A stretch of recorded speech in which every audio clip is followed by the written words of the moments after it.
بسم اللہ الرحمن الرحیم اللہم صلی علی سیدنا و مولانا محمد وعلی آل سیدنا و مولانا محمد وبارک وسلم وصلی علیہ۔ آج اس مختصر سے وقت میں تشہد میں انگلی اٹھانے کے بارے میں بات کی جائے گی۔ تو مسئلے کی طرف جانے سے پہلے دوستوں سے گزارش ہے کہ میرا چینل سبسکرائب کریں، لائک کریں اور کمنٹ ضرور کریں، اور آپ کا کوئی مسئلہ ہے تو وہ بھی کمنٹس میں بتائیں، پوچھیں، تاکہ اس کو بھی زیر بحث لایا جائے، اور اس دین کے مسئلے کو شیئر بھی ضرور کریں تاکہ جن لوگوں کو بات کا پتہ نہ ہو وہ بھی سن کے اس سے فائدہ اٹھائیں۔ تو آئیں دیکھتے ہیں تشہد میں انگلی اٹھانا کیسے اٹھاتے ہیں انگلی۔ وَالتَّحِيَّاتُ لِلَّهِ وَالصَّلَوَاتُ وَالطَّيِّبَاتُ السَّلَامُ عَلَيْكَ أَيُّهَا النَّبِيُّ وَرَحْمَةُ اللَّهِ وَبَرَكَاتُهُ السلام علینا وعلی عباد اللہ الصالحین اشہد ان لا الہ الا اللہ واشہد ان محمدا عبدہ ورسولہ۔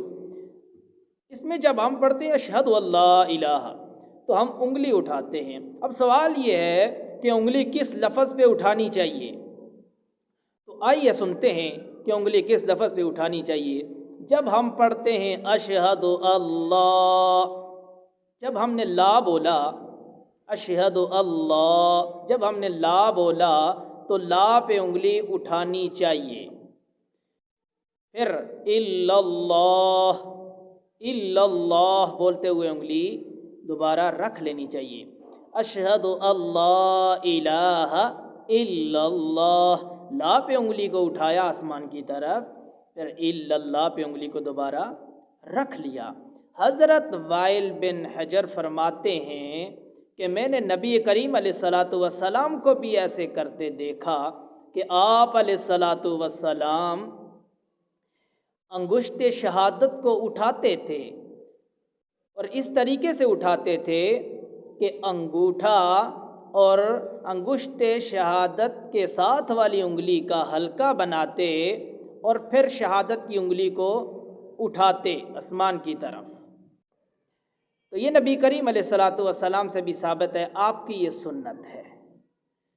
تو یہ جو ہم تشہد پڑھتے ہیں یہ وحدانیت کا زبانی اقرار ہے، اور جب ہم انگلی اٹھاتے ہیں تو یہ وحدانیت کا عملی اقرار ہے۔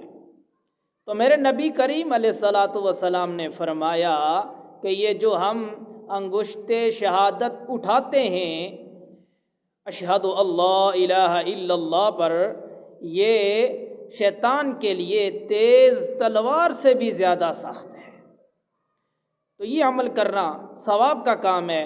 بہت سے لوگوں کو اس بات کا پتہ نہیں ہوتا، طریقہ پتہ نہیں ہوتا، تو میں نے چاہا کہ آج اس پر بحث کرتے ہیں تاکہ جن احباب کو پتہ نہیں ان کو بھی پتہ چل جائے۔ تو میری اس بات کو دوستوں تک بھی ضرور پہنچائیں، شیئر کریں تاکہ کسی کا فائدہ ہو، میری دنیا بھی بن جائے اور آخرت بھی بن جائے۔ جزاک اللہ۔